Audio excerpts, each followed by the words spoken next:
Yeah, just go to the point where you can turn and we'll wait there.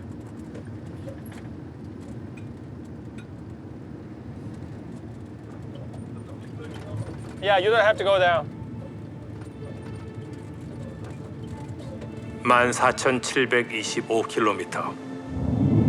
지구 반바퀴에 맞먹는 이동거리. 그는 대체 왜 이 길을 걸었을까? 2000년 전 그의 흔적을 찾아 여기에 왔다.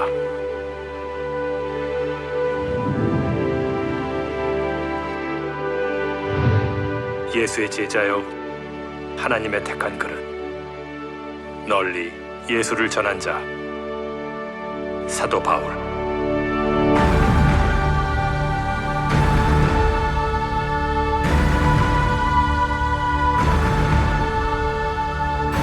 바울이 이 길을 걸었다고 생각해 보세요.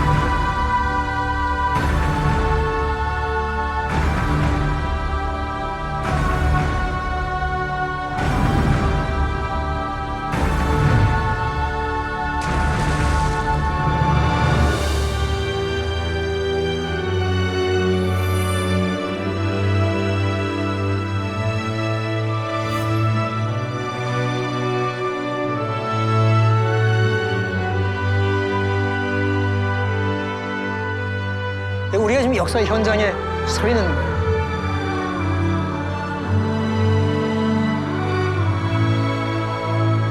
성경의 행간 속 미처 발견하지 못했던 그가 전하고자 한 이야기는 무엇이었을까?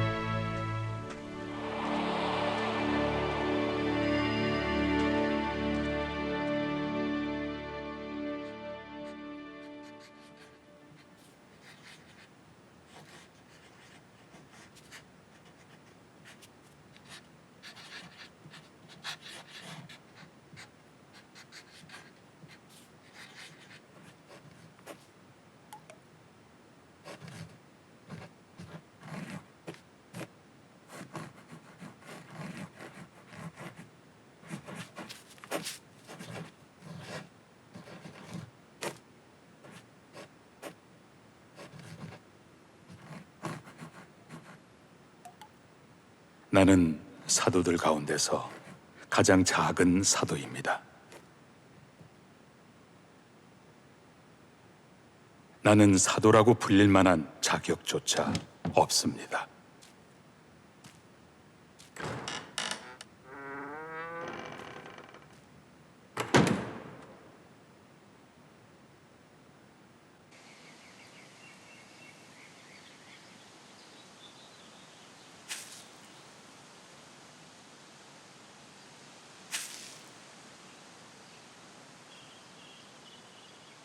그러나 나는 하나님의 은혜로 오늘의 내가 되었습니다.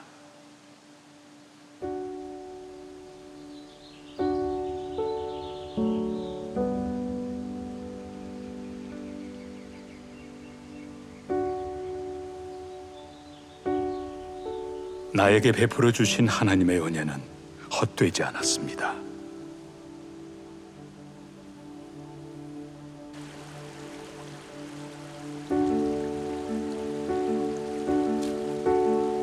나는 사도들 가운데 어느 누구보다도 더 열심히 일하였습니다.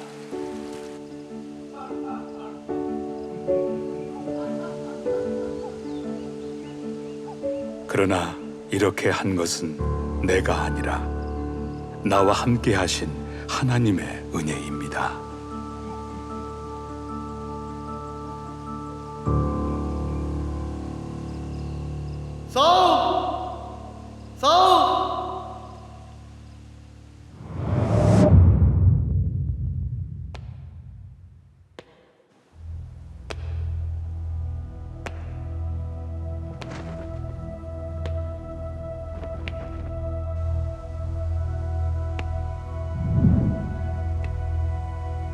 기독교 역사상 가장 위대한 전도자로 알려진 사도 바울.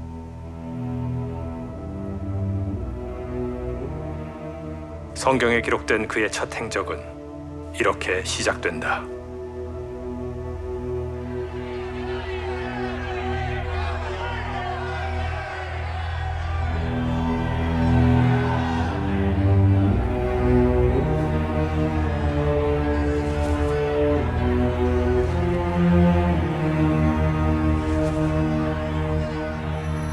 분노에 찬 사람들이 한 사내를 향해 돌을 퍼붓고 있다.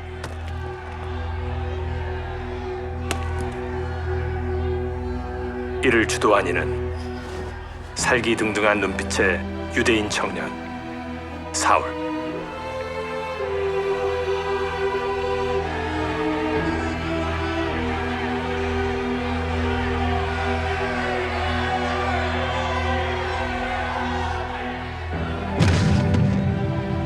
결국 사내는 목숨을 잃었다. 초대교회의 첫 순교자 스데반이다. 그가 예수의 복음을 전해 신성한 하나님의 이름을 모독한다 여겼던 사울. 그는 교회를 향한 핍박에 누구보다 앞장섰다.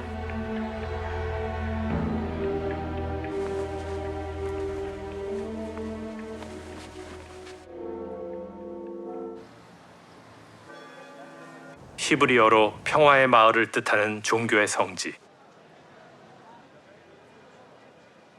부유한 유대인 가정 출신으로 당시 특권층에 해당하던 로마 시민권자 사울. 최고의 랍비를 꿈꾸며 명망 높은 율법학자가 사는 이 도시로 일찍이 유학을 온다.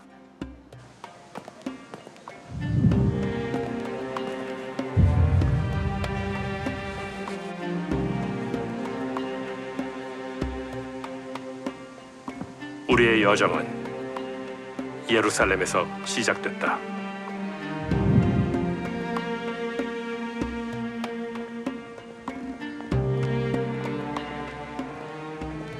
누구보다 하나님을 열심히 섬겼던 청년 사울. 문제는 무지에서 비롯된 열정과 그릇된 신념이었다. 그럼 바울은 왜 예수님을 믿는 사람들을 잡아들이고 핍박하는 것이 자신들이 믿는 하나님을 위하는 길이라 이렇게 생각을 했을까요? 이 청년 랍비 사울이 볼 때는 예수 믿는 사람들이 아주 신성 모독죄를 엄청나게 범하고 있는 사람들인 거예요. 왜냐하면 신명기서에 보게 되면은 나무에 달린 자마다 하나님의 저주를 받은 자들이라고 했는데 예수님이 십자가 나무에 처형을 당하지 않았습니까? 그랬던 그 예수를 구주시오 하나님의 아들이라고 믿을 뿐만 아니라 선포까지 하는 거예요. 그러니까 사울의 입장에서 볼 때는 이거 가만둘 수 없는 거죠. 신성모독이다. 예, 신성모독죄가 엄청나죠. 그래서 사울은 이 사람들을 핍박하는 것이 하나님을 향한 자신의 열심이고 신학적으로도 이 사람들은 분명히 죽임을 받아야 마땅하다고 확신을 했던 것입니다. 잘못된 신앙이 낳은 잘못된 사명이었네요. 그렇습니다. 네. 네.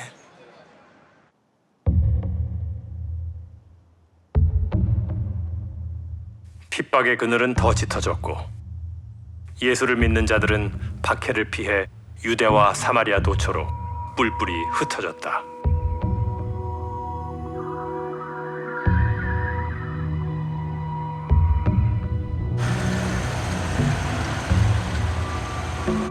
그 뒤를 맹렬히 쫓는 한 사람. 예수의 추종자들을 잡아들이는 것이 하나님을 위한 정의라 믿었던 사울이다. 그가 다메섹으로 달려가던 그때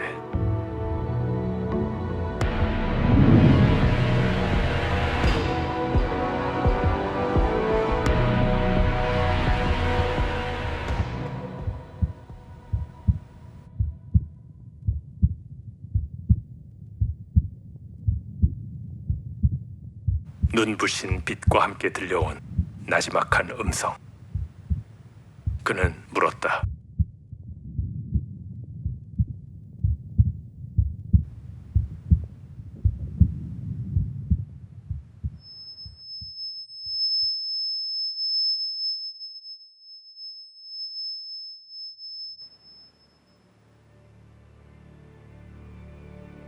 부활한 예수를 만나고 눈이 먼 뒤에야 그는 깨달았다.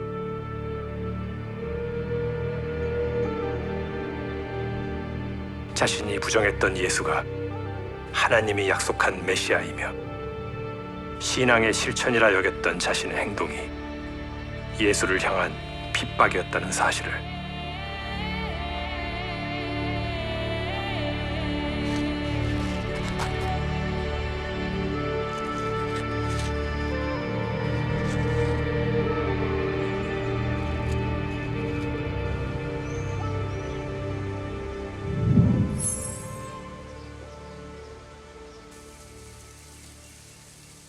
다메섹, 요즘 말로는 다마스쿠스.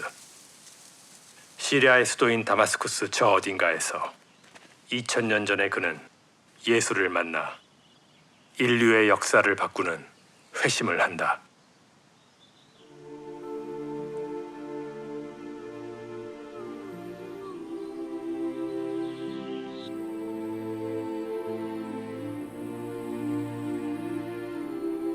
사흘간 보지도 먹지도 마시지도 않았던 사울. 앞을 못 본다는 사실보다 그를 더 괴롭힌 건 핍박자였던 자신의 과거였다. 바로 그때 아나니아가 찾아왔다. 형제 사울아, 다시 보라.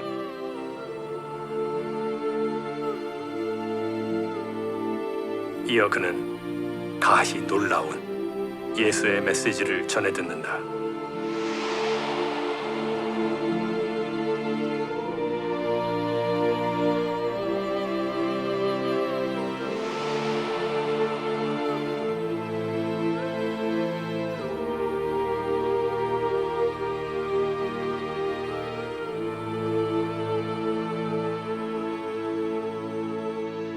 어리석었던 과오를 용서하고 외려 일꾼으로 쓰겠다는 주님의 초대를 받은 사울.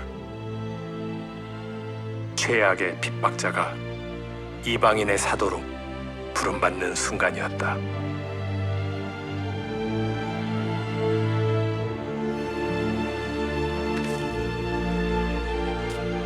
뜨거운 회개 후 그는 아라비아 광야로 가 3년의 시간을 보낸다. 그 시간은 사울에게 어떤 의미였을까?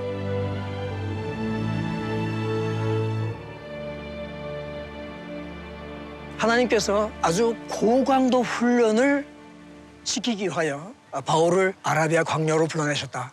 그렇게 생각합니다. 왜 고강도 훈련을? 생각해 보세요. 사울은 엘리트 코스만 받아왔습니다.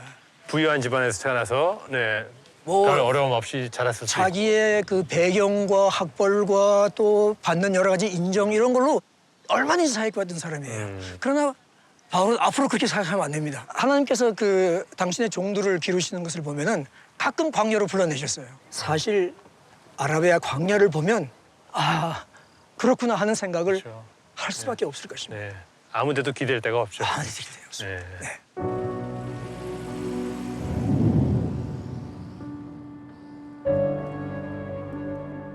고독하고 메마른 땅, 히브리어로 말하다라는 단어에서 유래한 광야.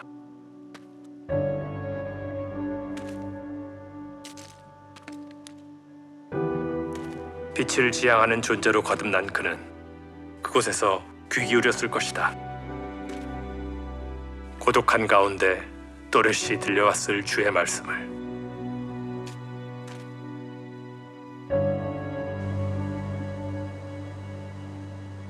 이제 예수의 제자가 된 사울은 새로운 꿈을 품고 예루살렘으로 돌아간다.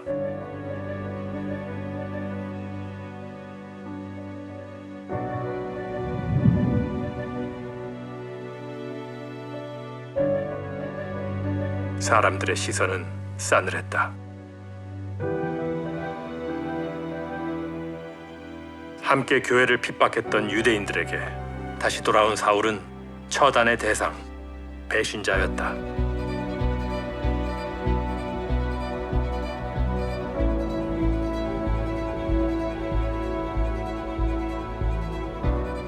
위태로운 방문이었지만 목적이 분명했다. 그는 예수의 제자들을 만나고 싶었다.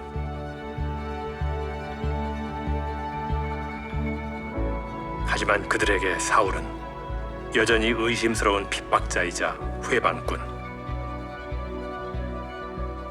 사울의 회심 소식을 이미 알고 있던 사도들도 반신반의했다. 그 순간 바나바가 나타났다. 사도들의 신뢰를 받고 있던 그가 사울에게 힘을 실어줬고 덕분에 사울은 예수를 통해 변화된 자신을 고백할 수 있었다.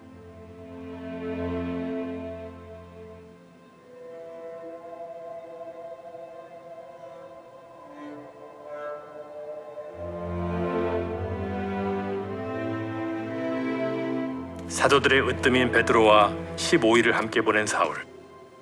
사울은 예수의 가르침을 청했고 베드로는 그를 믿음의 벗으로 받아들였다.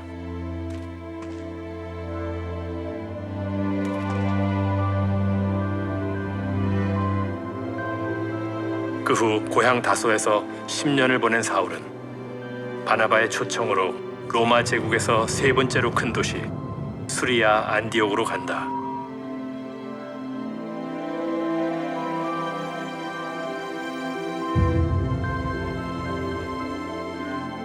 예루살렘의 유대인 성도들은 이곳으로도 흘러 들어왔다.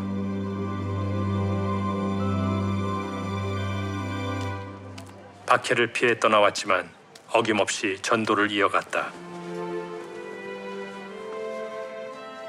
유대인과 이방인의 교제조차 율법으로 금지되고 복음 역시 유대인만의 것으로 여겨지던 시절,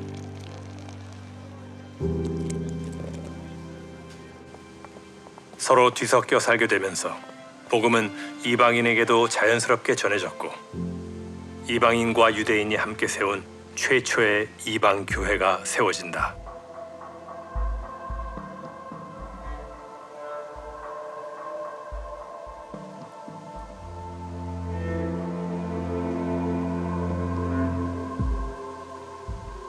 사울은 이곳에서 바나바의 요청으로 사역을 시작한다.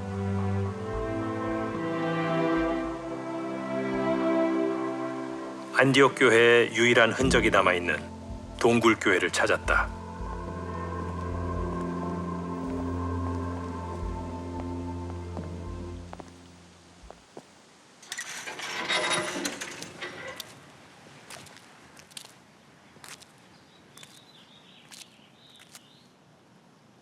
핍박을 피해 숨어 지내던 형제들의 삶이 묻어나는 곳.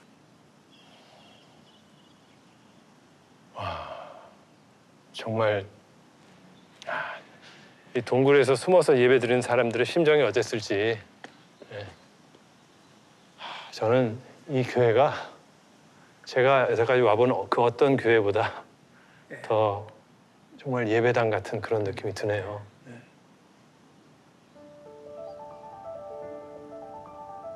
그리스도인이란 호칭이 처음 쓰인 곳으로도 전해진다. 십자가에 못 박혀 죽은 자를 따르던 사람들. 세상의 눈엔 그리스도인들이 어리석어 보였을 것이다. 하지만 사울과 안디옥 형제들은 그런 십자가를 굳게 붙들었다.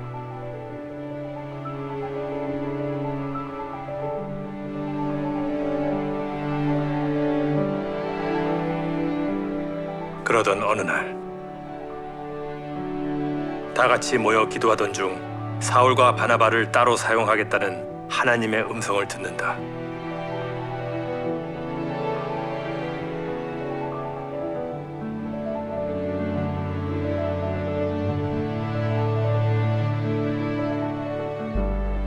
땅 끝까지 이르러 복음의 증인이 되라.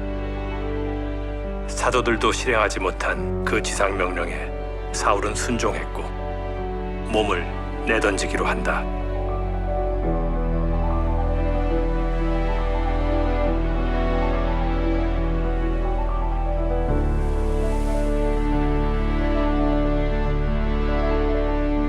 안디옥 교회는 해외로 선교사를 파송한 첫 교회가 되고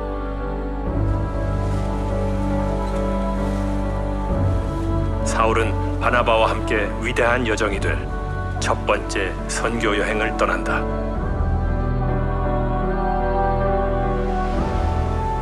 실루기아 항구를 출발해 바나바의 고향인 살라미아와 바보를 거쳐 내륙의 버가로 향했다.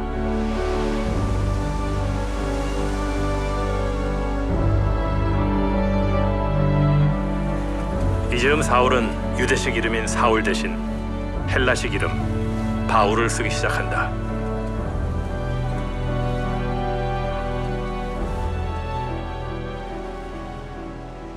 이방인 선교에 헌신하겠다는 각오로 내디딘 운명의 발걸음.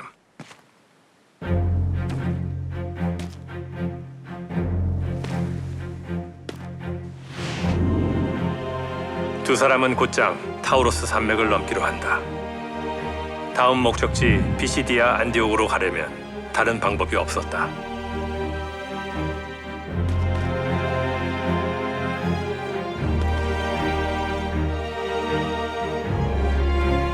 나이든 두 전도자가 나아가야 할 길은 해발 3,500m의 거친 바위산.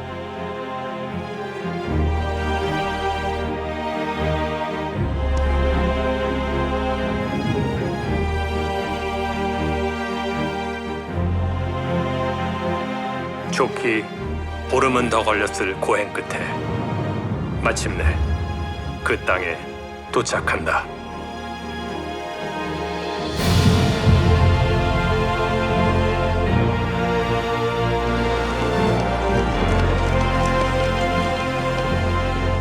지금은 튀르키예 고산지대의 작은 소도시지만 바울이 살던 시대에는 사뭇 달랐다.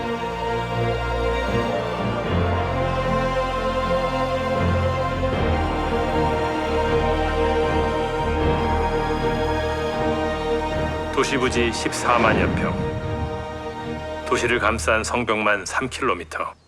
이미 유대인 공동체까지 형성된 대도시였다.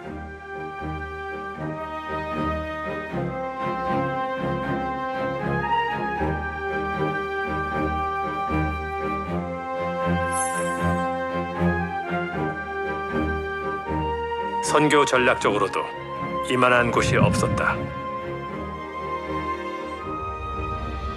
바울은 가장 먼저 유대인 회당에 문을 두드린다. 사도 바울은 이방인의 사도로 부름을 받았지만 유대인들이 구원을 받아야 된다는 데 대해서 엄청난 열망을 가지고 있었어요. 네. 첫째, 이스라엘의 역사를 쭉 훑으면서 네. 또 하나님께서 이스라엘 백성들에게 메시아를 보내주시겠다고 하는 그 약속을 다시 상기시키면서 네. 그 이 예수가 바로 하나님께서 약속하신 다윗의 자손이다. 너희들이 기다리던 메시아다. 그렇습니다. 네. 그러니까 이걸 알지 못하고 예루살렘에 있는 유대 지도자들이 예수를 죽였는데 그러나 예수님은 죽으시고 다시 살아나셨다. 네. 이제는 이 예수를 믿음으로 말미암아 구원을 받아야 하고 메시아인 것을 믿으시라 하는 말씀을 유대인들에게 그렇군요. 전한 것이죠. 이 이방인들이 뭐예요?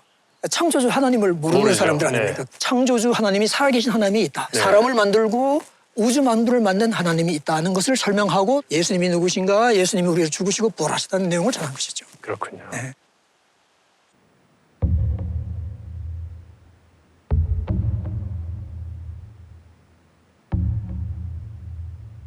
바울은 담대히 복음을 전했지만 유대인들은 그도 그가 말하는 복음도 못마땅했다.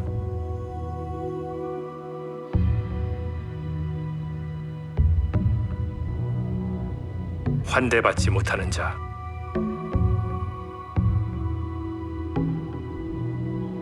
바울은 떠밀리듯 회당을 나서야 했다.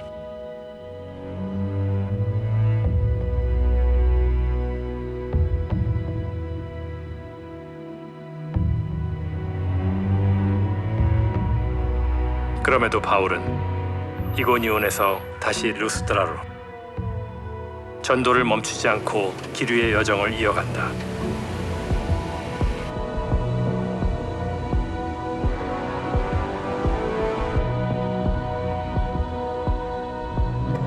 튀르키예 중남부의 킬리스트라.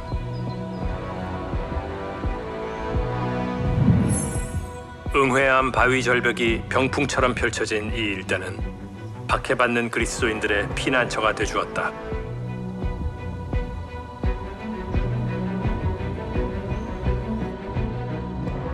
저 너머 세상에까지 복음이 가닿는 꿈을 품은 바울.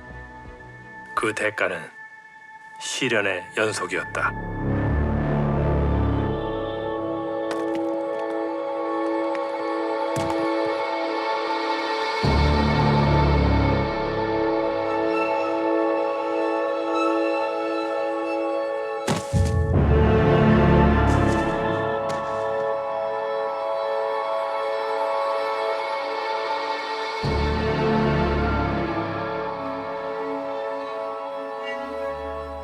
바울은 루스드라까지 쫓아온 유대인들에 의해 죽음에 내몰린다.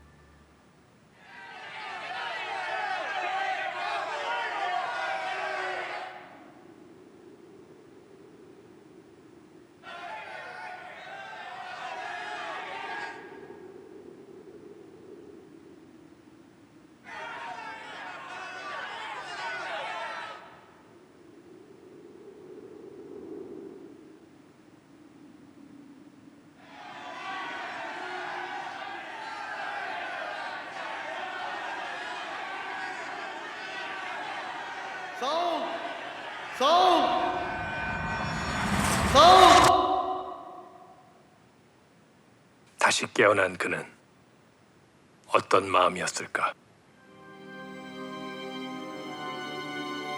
바울은 안디옥으로 돌아가기로 한다.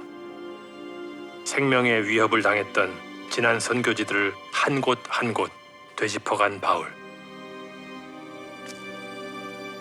빚진 자의 마음으로 걷는 길 위에서 그를 또 한 번 살린 하나님의 뜻을 이으리라 다짐한다. 2년간 2370km를 오갔던 1차 전도 여행이 끝났다.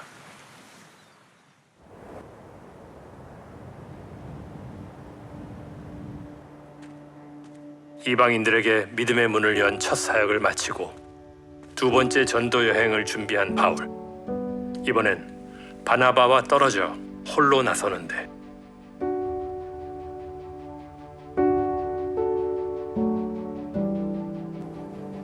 낯선 길 위엔 새로운 만남이 있었다.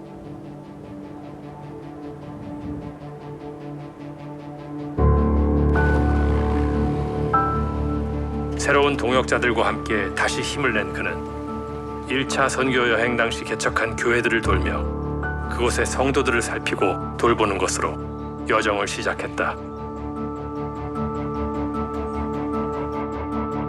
그들이 그에겐 큰 힘이었다.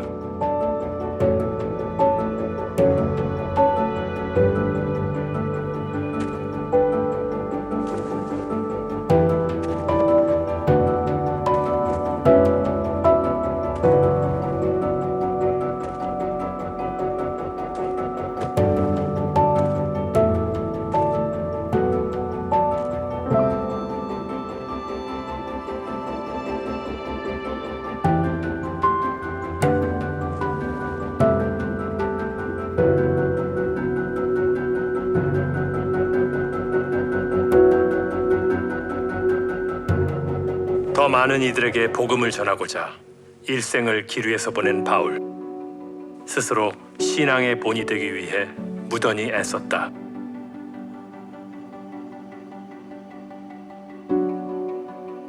계획했던 대로 1차 선교지의 방문을 마친 후 보폭을 넓혀 서쪽 아시아 지방으로 향했다. 그런데 어찌된 일인지 번번이 길이 막혔고 돌고 돌아 그의 발길이 닿은 곳은 아시아 북서부 해안에 위치한 드로아였다.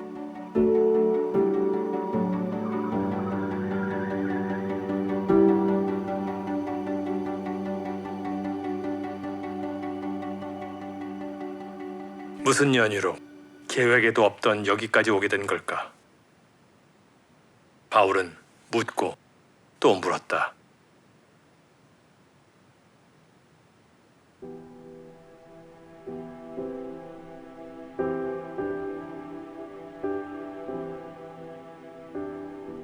하나님의 뜻을 구하며 간절히 기도하던 중 비로소 그 답을 얻은 바울.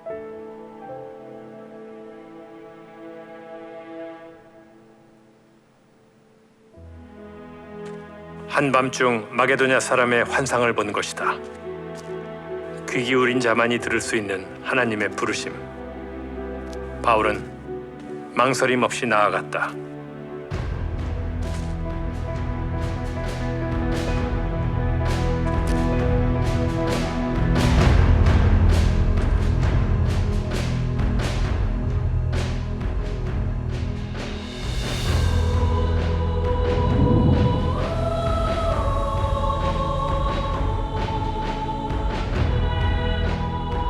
길로 무작정 배에 올라타 120km의 바닷길을 달린 바울. 아시아와 유럽을 잇는 마게도냐의 첫 관문 네아폴리에 도착한다.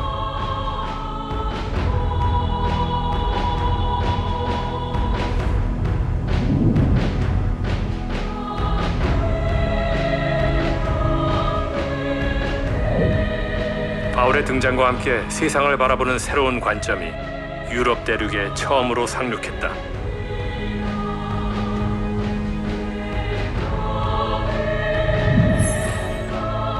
그는 발길을 재촉해 일명 작은 로마 빌립보에 당도한다.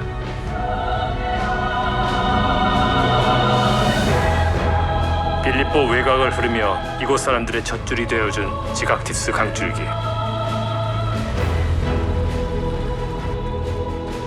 바울은 그 강가에서 유럽 복음화의 씨앗이 된 만남을 갖게 된다.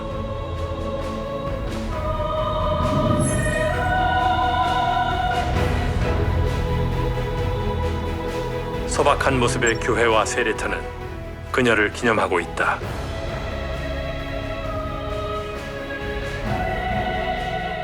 회당이 없던 탓에 사람들은 옛 전통에 따라 강가에 모여 기도했고 그녀 루디아도 거기 있었다. 루디아라는 여성과 그 일행들이 당시에 기도하기 위해서 이곳에 모였으면은 하나님의 존재를 알았다는 건데, 그러면 그들은 유대인들이었나요? 아닙니다. 루디아는 네. 빌립보 사람이 아니고 네. 아시아 속주에 있던 두아디라에 있는 여인이었어요. 네, 예. 근데 그 사람은 원래 이방인이지만은 아마 두아디라에 있을 때에 유대인들과 접촉이 있었던 것 같아요. 그래서 그 사람들이 사는 모습, 경외하는 하나님에 대한 개념, 그들의 경건한 삶을 보고 어쩌면 이미 거기서부터 하나님을 경외하는. 회당을 참석하든지 또 하나님께 기도하는 사람이었던 것 같아요. 그러니까 이방인이었네요, 그럼. 사실상은 바울이 이 빌립보에 와서 복음을 전한 것은 엄청난 사건이에요. 유럽 교회, 앞으로 향후 2000년 동안 세계 기독교의 중심이 될 선교 첫 번째 본산지 이 도시가 빌립보인데 거기서 첫 번째 만난 사람이 여인이고 과부고 이민 온 사람이었어요. 바울은 모두의 무시를 받던 그녀에게도 복음을 전했다. 출신과 성별 그 무엇도 진리를 전하는 데 걸림돌이 될 수는 없었다. 바울에게 예수를 믿는다는 건 그런 것이었다. 덕분에 루디아의 온 가족은 예수를 믿게 됐고 루디아의 집은 유럽 최초의 교회 빌립보 교회의 전신이 된다.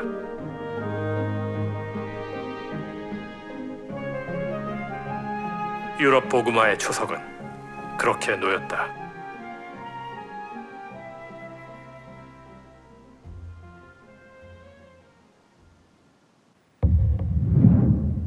그러나 바울에게 예상치 못한 고난이 닥쳐온다.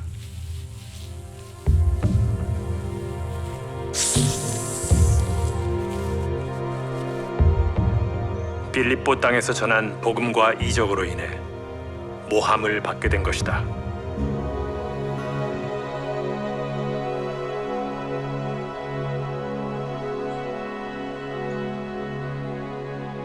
결국 감옥에 갇히고만 바울 일행.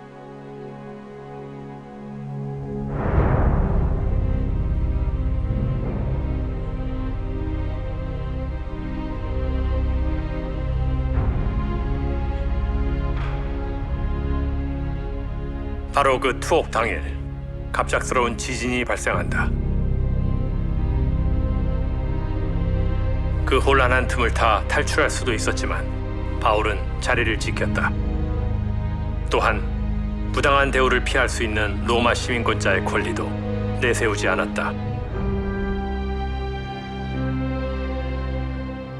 이 모든 사실을 알고 괴로워하는 간수에게 도리어 따스한 손길을 내민 바울. 감격한 간수는 물었다.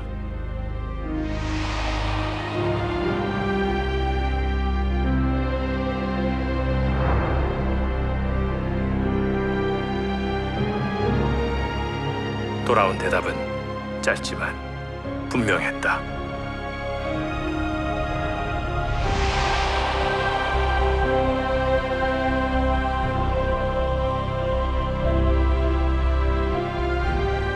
그렇게 새로운 믿음의 형제를 얻은 바울. 하나님은 그의 매 순간 예고 없이 찾아왔고 그가 발딛는 땅에 함께 머무셨다.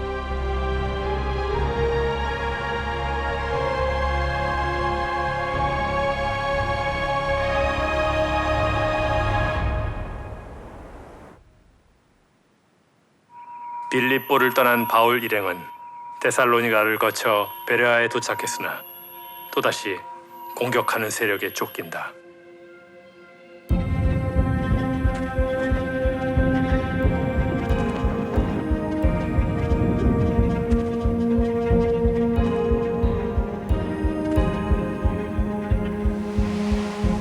다시 도망자 신세가 된 바울은 일행과 떨어져 홀로 아가야의 한 도시에 다다른다.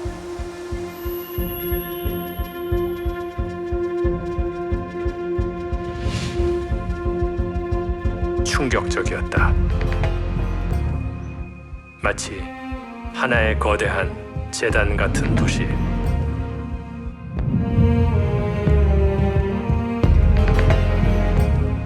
하늘 높이 솟은 신전과 헤아릴 수 없이 많은 신상들.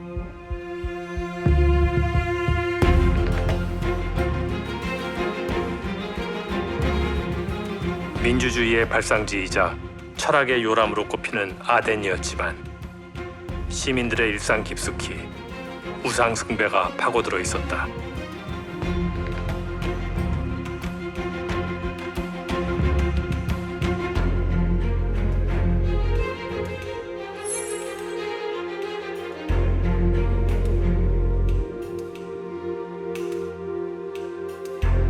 새로운 사상이라 하면 다들 눈을 반짝이던 아덴 사람들이었다.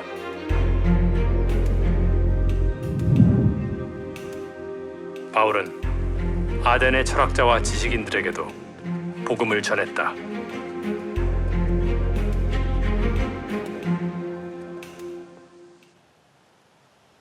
그러면 그런 철학자들이 바울이라는 사람이 나타나서 하나님에 대해서 전했을 때 어떻게 반응을 했나요?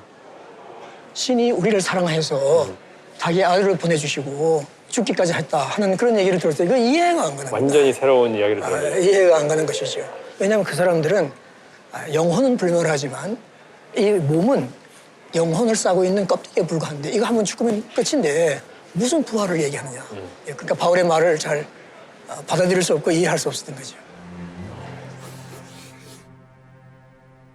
그들에게 신들이란 본인의 행복만을 추구할 뿐 인간을 사랑하여 목숨까지 내놓는 희생적 존재는 아니었다.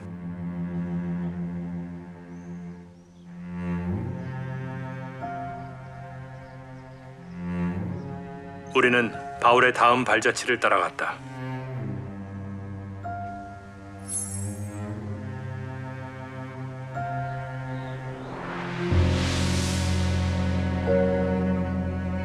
한때는 모두가 추앙했으나 아덴이 믿는 신을 믿지 않는다는 이유로 최고의 철학자 소크라테스마저 사형 선고를 받은 곳.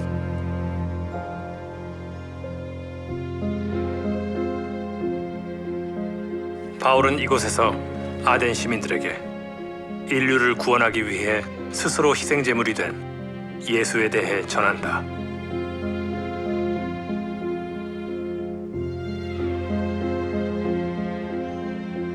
아덴 시민들의 충격은 상당했을 것이다. 하지만 그날 바울이 전한 복음은 당장의 많은 결실은 맺지 못했다.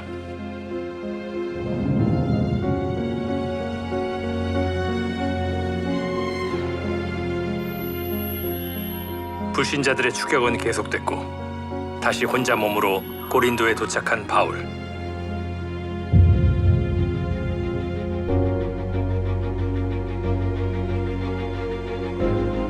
(3000년) 전부터 사람이 살았다는 고대 도시 고린도.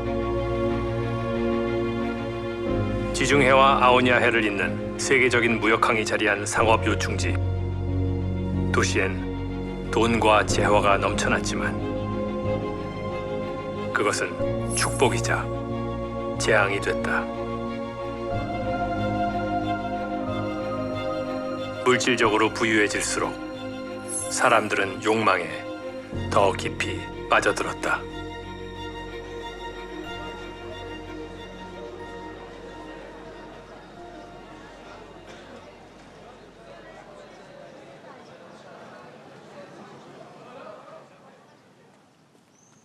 세월의 풍파에 이젠 폐허로 남은 향락의 도시.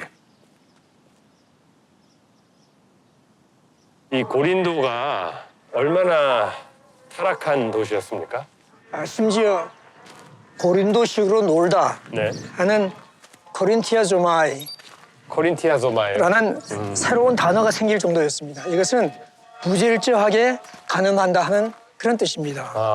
뿐만 아니라 그 술의 신 디오니수스의 축제가 네.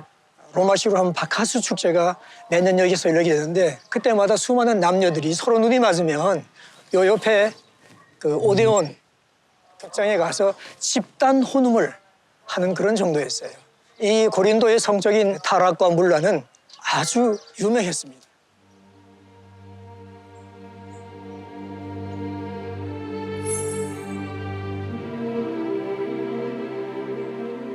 사사로운 욕망에 눈이 멀어 진리가 외면되는 세상.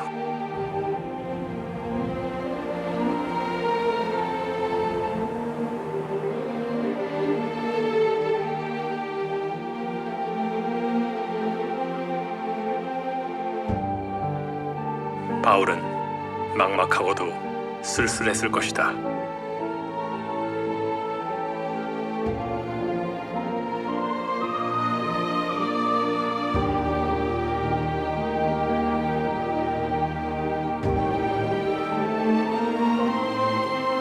하지만 하나님은 그를 홀로 두지 않고 보여주셨다. 거대한 어둠 속에 빛나는 별도 함께 있음을.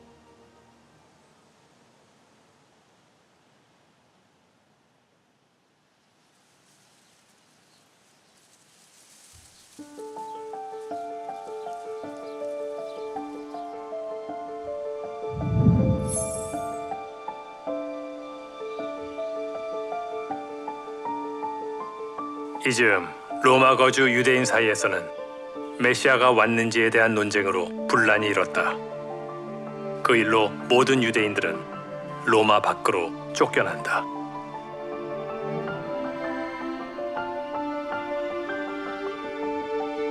로마를 떠나 고린도에 정착한 무리 중엔 브리스길라, 아굴라 부부도 있었다.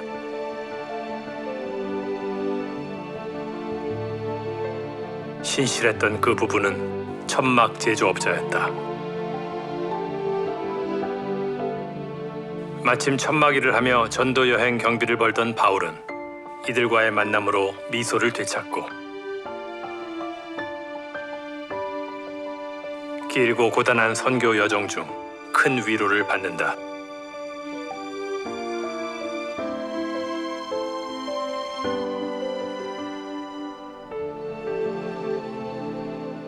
우연히도 생업이 천막을 만드는 바울과 같은 동일한 일을 하는, 그러니까 이런 분을 여기서 만난다는 게 어떻게 보면 하나님께서 미리 예비하신 것 같은. 하나님께서는 미리미리 사역자들 앞에 복음의 문들을 열어주시는 것을 볼 수 있습니다. 기쁜 소식은 또 찾아왔다. 박해에도 불구하고 데살로니가 성도들이 믿음을 지켜냈다는 것. 바울은 사랑과 감사를 담아 그들에게 편지를 띄운다. 바울의 첫 번째 서신이다.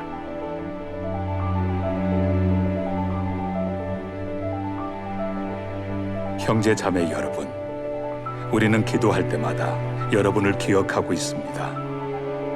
우리가 잠시 여러분을 떠난 것은 얼굴이요, 마음은 아닙니다. 항상 기뻐하십시오. 쉬지 말고 기도하십시오. 범사에 감사하십시오.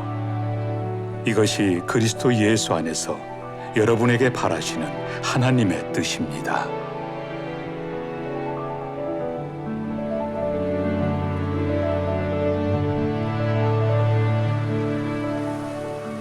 예수와 운명을 나눈 순간부터 그리스도의 일을 위해 생을 온전히 바친 바울.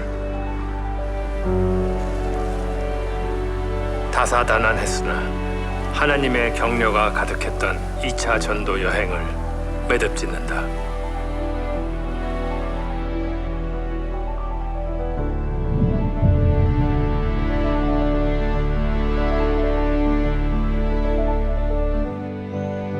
바울은 다시 안디옥으로 돌아왔다.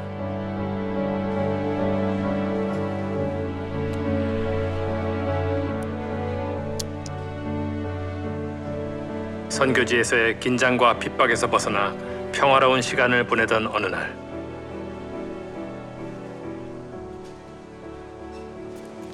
바울이 공개적으로 베드로를 책망하는 사건이 벌어진다.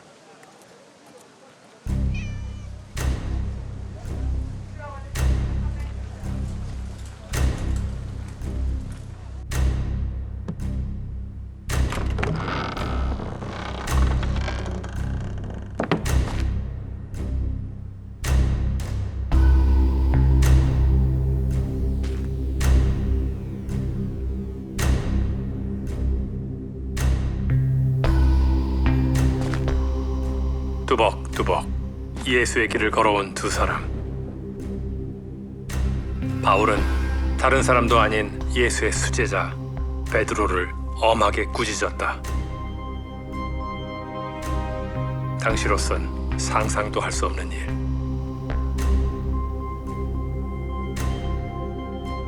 흔히 안디옥 사건으로 불리는 상황의 전말은 이러했다.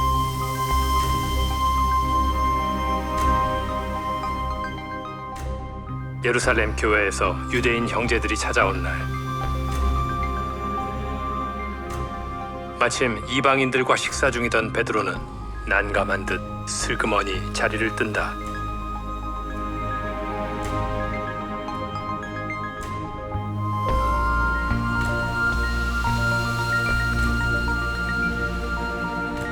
이를 알게 된 바울은 장벽 앞에 놓인 심정이었다. 야, 이거 지금 예루살렘 교회 안에서 유대인과 이방인의 관계 가운데서 지금 변화가 지금 심각하게 일어나고 있구나. 그런데 지금 바울이 1차, 그다음에 2차 선교 여행까지 마치고 돌아온 상황에서 상당히 달라지는 거예요. 말하자면은 이방인들도 율법을 지켜야 하는 쪽으로 점점 나가고 할례 율법 정도가 아니라 이제는 식사법까지도 지켜야 된다고 하는 세력이 확장됐기 때문에 베드로가 두려워한 거죠. 한 사람 지도자가 이거 흔들게 되면 거의 다른 데 영향을 끼치는 거예요.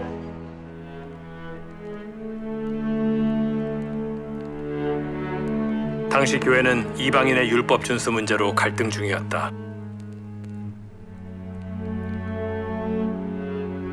믿음으로 구원받는다는 진리가 왜곡되거나 훼손되는 걸 경계했던 바울은 외로운 전투를 해야만 했다.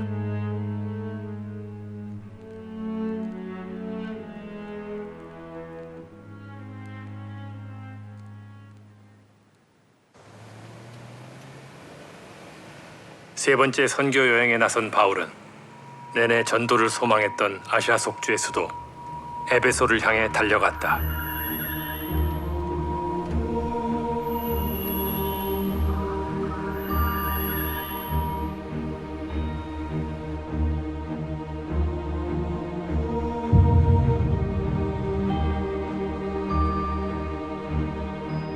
거주 인구만 20만 명. 거대 항구 도시였던 에베소의 위상은 수많은 건물과 유적을 통해 짐작할 수 있다.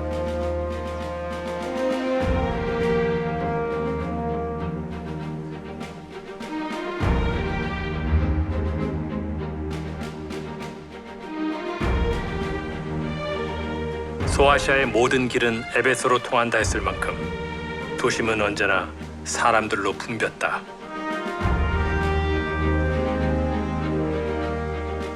바울이 에베소를 오랫동안 마음에 품은 이유다. 규모가 아주 어마어마합니다. 그렇죠. 지금 보이고 드러나는 것이 옛날 모습의 30% 정도밖에 안 된다 그러니까 정말 대단하죠. 네. 아름답고 웅장한 건물들 중에서도 특히 위용을 자랑하는 건 셀수스 도서관이다.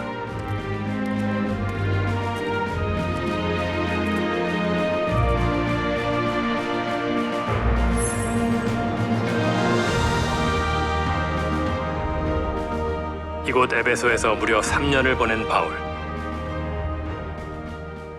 바울이 에베소에서 두란노 소원이라는 곳에서 네.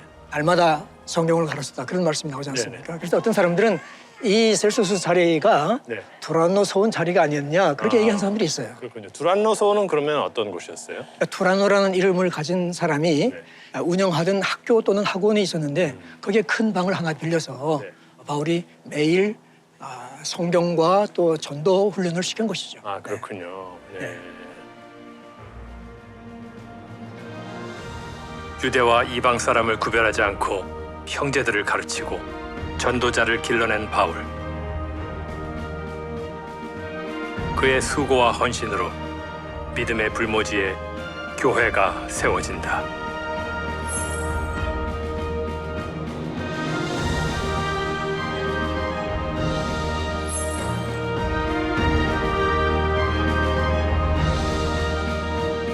복음은 빠르게 퍼져나갔고 에베소는 아시아의 복음 전진기지가 되었다.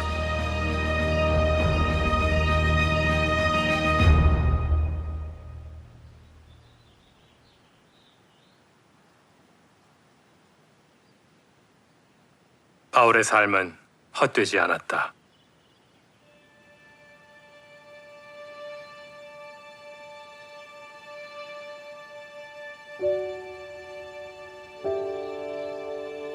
나는 어느 누구에게도 얽매이지 않는 자유로운 몸이지만 많은 사람을 얻으려 스스로 모든 사람의 종이 됐습니다.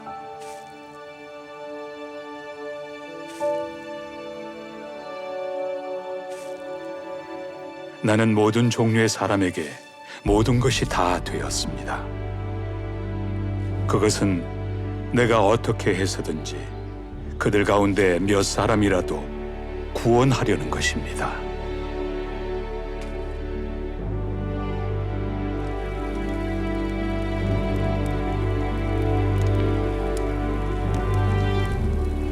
에베소에서의 부흥의 열기는 뜨겁게 타올랐다.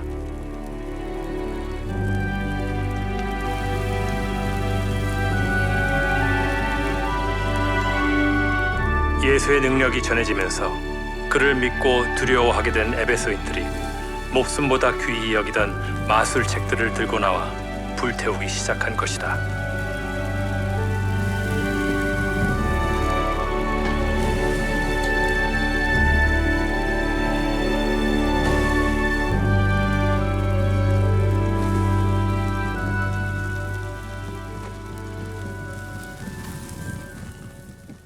사실 에베소는 마술의 도시이자 지중해 연안 최대 신상 수출 도시였다.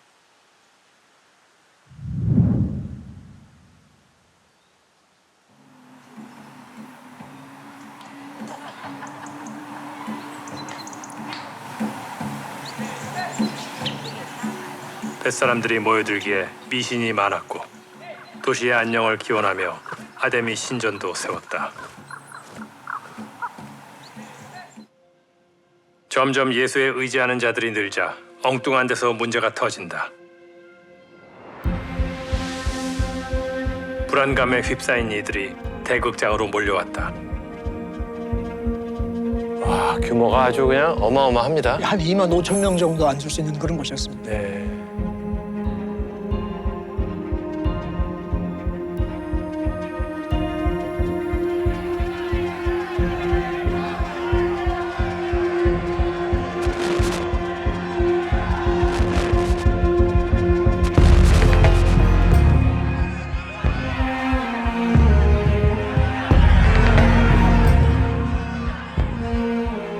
도시를 뒤흔든 소란의 주인공은 신상 판매업자들이었다.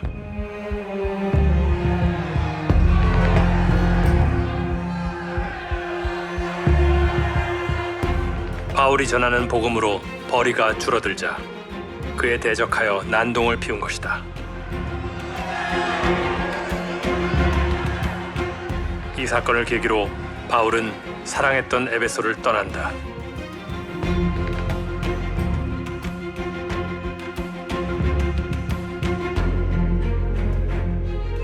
그의 길엔 영광과 시린 고난이 늘 함께였다. 그래도 낙심하지 않고 하나님의 꿈을 싣고 마게도냐로 향한 바울. 그때 비수 같은 소식이 날아든다. 유대 율법주의자들이 이방인 형제들을 속여 할례를 시키고 율법을 가르친다는 것. 불길한 움직임은 갈라디아 전역으로 번졌다.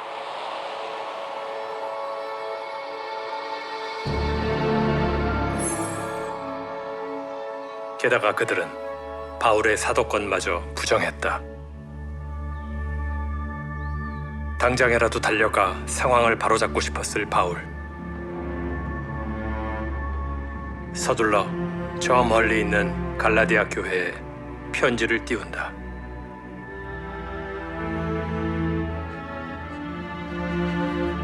내가 전한 복음은 사람에게서 받은 것도 아니요 배운 것도 아니요 예수 그리스도의 나타나심으로 받은 것입니다. 어리석은 갈라디아 사람들이여, 예수 그리스도께서 십자가에 못 박히신 모습이 여러분의 눈앞에 선한데 누가 여러분을 홀렸습니까? 근데 왜 바울은 편지의 시작부터 자신의 사도권을 그렇게 강하게 주장을 한 걸까요? 그거는 사실 이 예루살렘에서 온 할레파 유대주의자들이 그 바울의 메시지를 부인하려면은 네. 메신저를 부인해야 됩니다. 네. 그래서 바울이 사도가 아니라는 걸 얘기한 거예요. 아, 그렇죠. 바울이 뭐 사도냐? 12사도도 아니잖냐. 뭐 자기가 다메섹 도상에서 예수님을 봤다 그러는데 그건 개인적인 경험이지 뭐 증인이 있어 누가 있어? 그 사람 사도가 아니야. 바울 입장에서는 굉장히 난감했을 것 같아요. 만일 이 할레파 유대인들이 주장하는 것처럼 율법을 지키고 할례를 받을 것 같으면은 예수 그리스도의 그 죽음과 부활을 믿음으로 말미암아 얻게 되는 그 구원이 사실상은 무용지물이 된다는 그렇죠. 것이죠. 네. 갈라디아 교회가 하나님의 의로 돌아오길 바라며 바울은 재방문을 약속했던 고린도로 간다.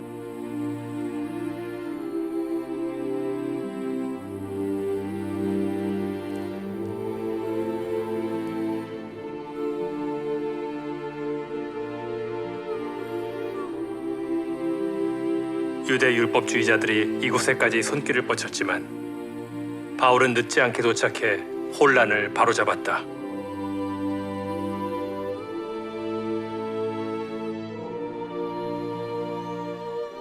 믿음으로 구원받는다. 자기 삶을 바쳐 지켜낸 그 진리와 함께 바울이 또 하나 강조한 건 구제 헌금이었다. 구제 헌금은 물질 그 이상의 것. 이방 성도들이 예루살렘 교회와 하나가 되어 더 나은 공동체를 만들겠다는 동참의 의미다.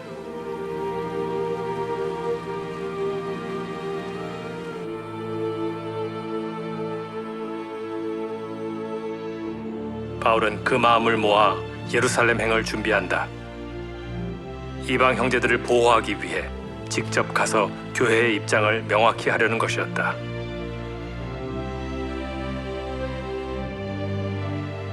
결코 녹록지 않을 여정을 앞두고 그는 또 편지를 쓴다.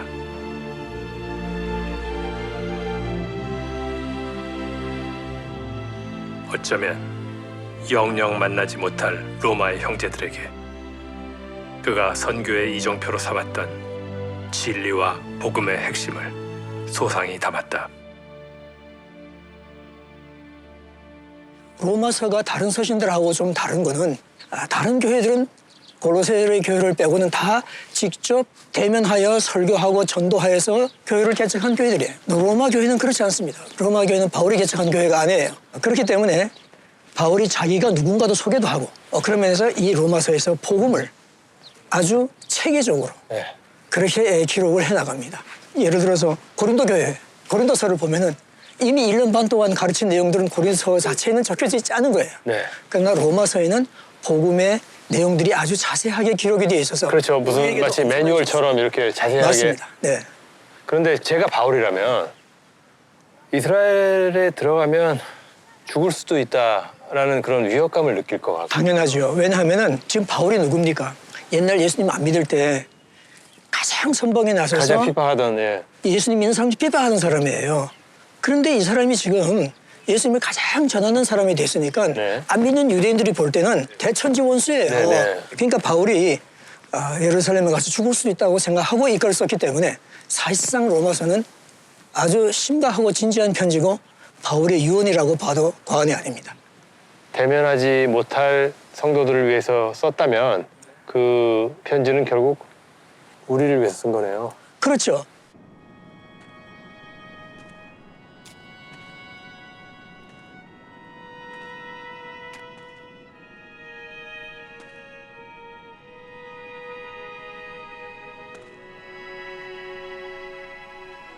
스스로를 빚진 자라 했다.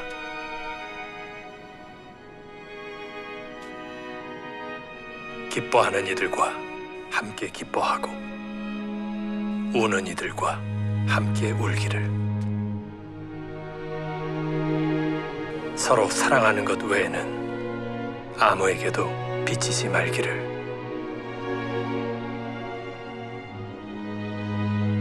예수의 상처 자국을 지닌 기류의 사도의 절절한 고백.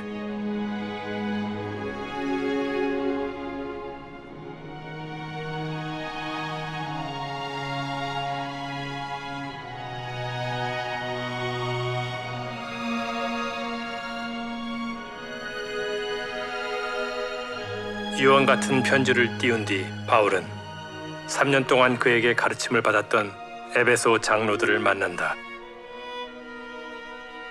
생명마저 위태로운 여정 앞에서 그도 떠나보내야 하는 그들도 눈물로 작별을 고했을 것이다.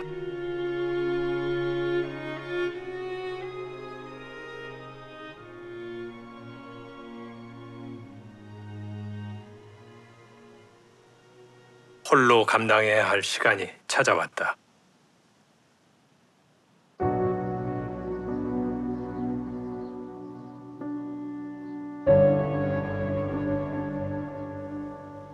무거운 마음으로 예루살렘에 입성한 바울.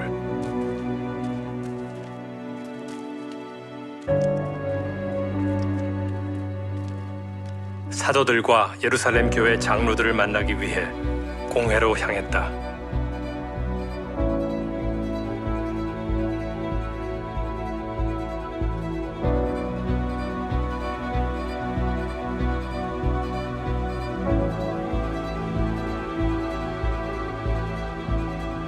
예수의 제자가 된 이방 성도들을 가슴에 품고 복음의 진리를 지켜야 한다는 사명이 그를 앞으로 나아가게 했다.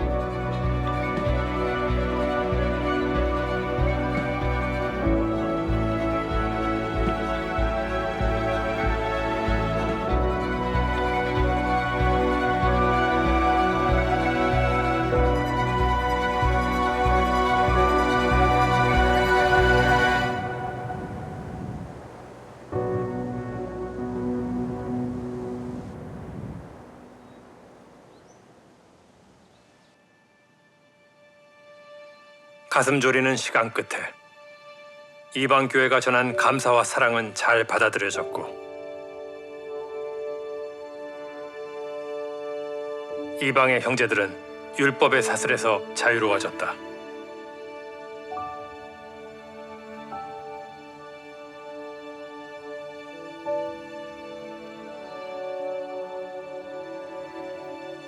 기도와 결단으로 이룬 값진 승리였다. 하지만 바울은 잊지 않았다. 예루살렘으로 오던 길 위에서 환란이 기다린다는 성령의 말씀을.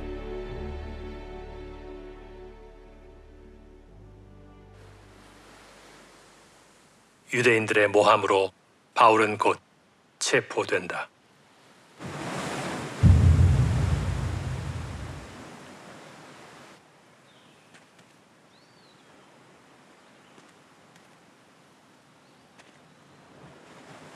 죄수의 신분이 되어 가이사랴 지방 총독에게 보내진 바울.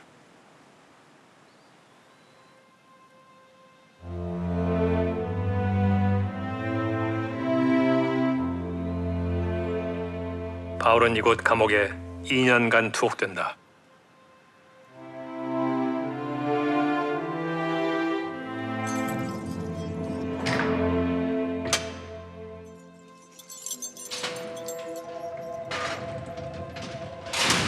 어둠이 드리운 시간이었음에도 바울은 그만의 방식으로 선교를 이어갔다.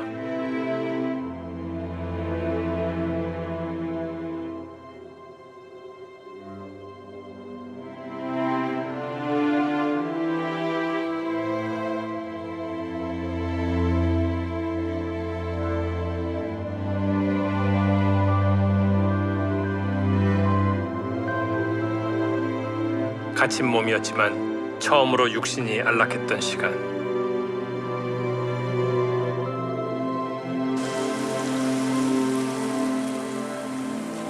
그리고 얼마 후 그는 로마로 호송된다. 로마에서 신문받겠다는 로마 시민권자 바울의 상소가 받아들여진 것이다.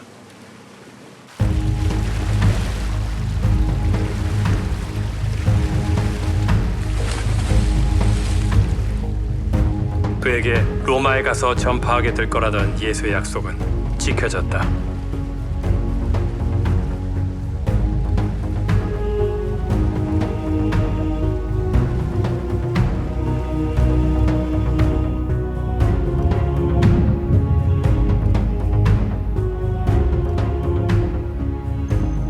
열흘 넘게 이어진 폭풍으로 지중해의 작은 섬으로 떠밀려온 바울.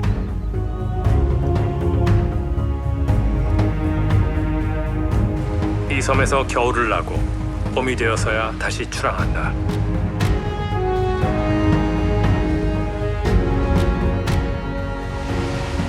바울을 실은 배는 또다시 수일에 걸친 항해 끝에 로마에 가장 인접해 있던 항구에 도착한다.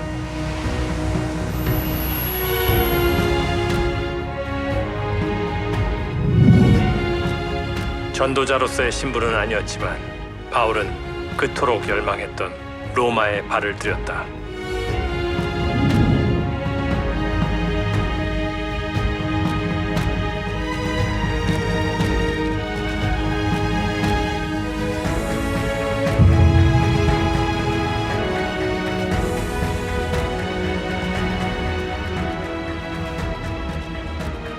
이 골목 한 횟집에서 바울은 가택연금 생활을 한 걸로 전해진다.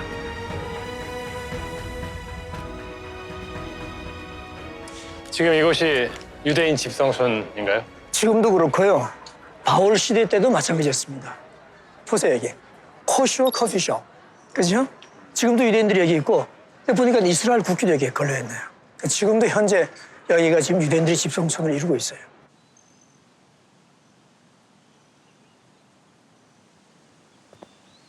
하나님이 주신 또 한 번의 안식과 선교의 기회였다. 바울이 머문 곳으로 추정되는 터에 세워진 가톨릭 성당.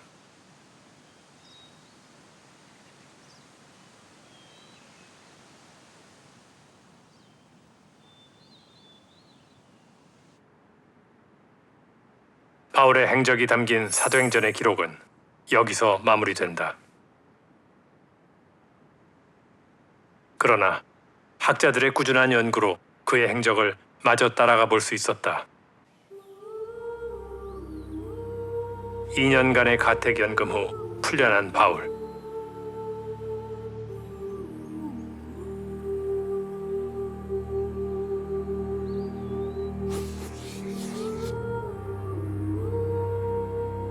네로 황제가 집권하고 있던 주후 64년, 로마의 절반이 원인 모를 화재로 잿더미가 되고 시민들의 비난이 일자 네로는 그리스도인들에게 누명을 씌워 처참히 탄압한다.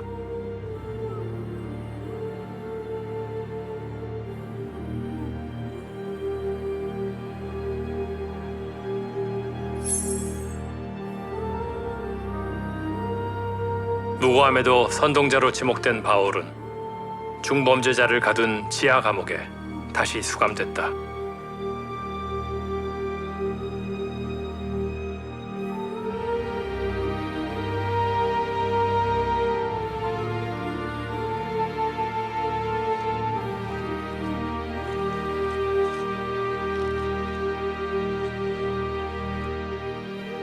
진리를 갈망하기에 한평생 모욕과 박해 그리고 죽음에까지 몰린 바울.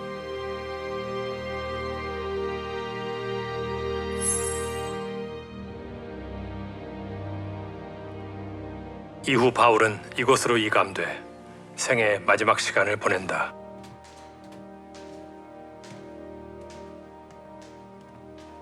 여기가 처형당하기 전에 마지막으로 있었던. 그래서 여기서 이미 사형 언도를 받고 있었던 것이죠.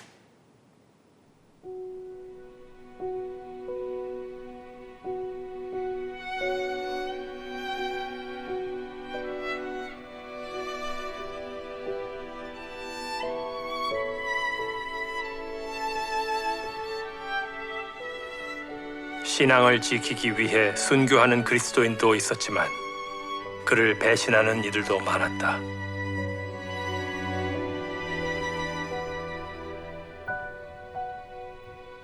바울은 그들에게 허물을 돌리는 대신 극심한 박해를 견뎌야 할 남은 형제들을 위해 기도했을 것이다.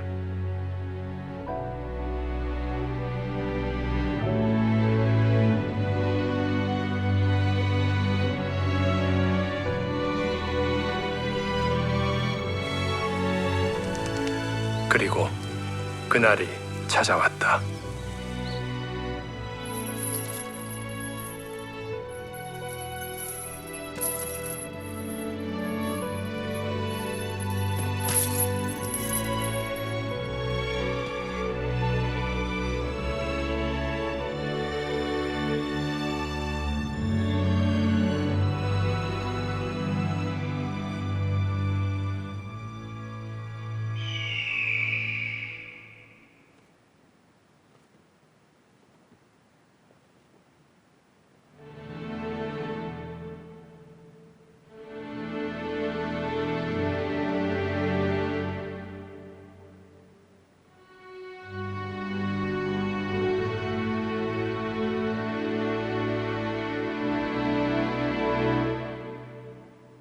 진실하게 살기 위해 평생을 몸부림쳤던 바울.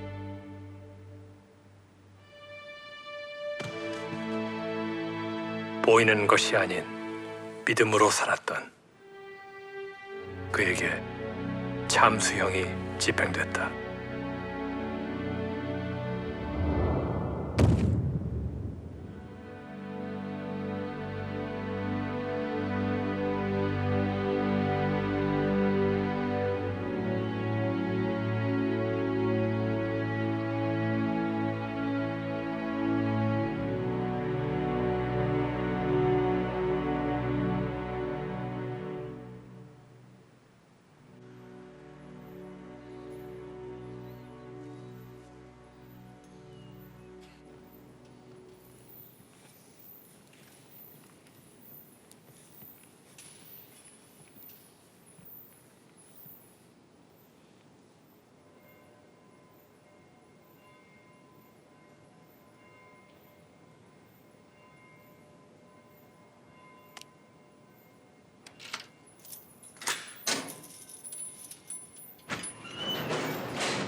바울이 죽음을 두려워하진 않았을 겁니다.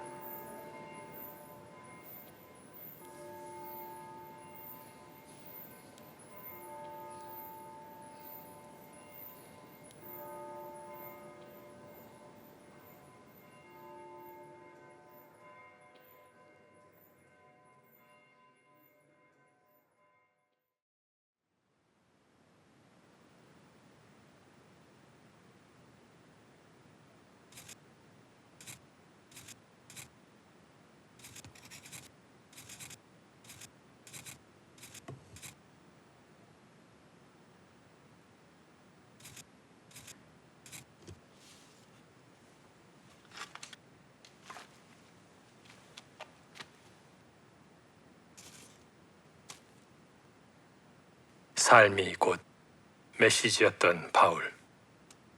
그는 그리스도가 가슴으로 쓴 편지였다.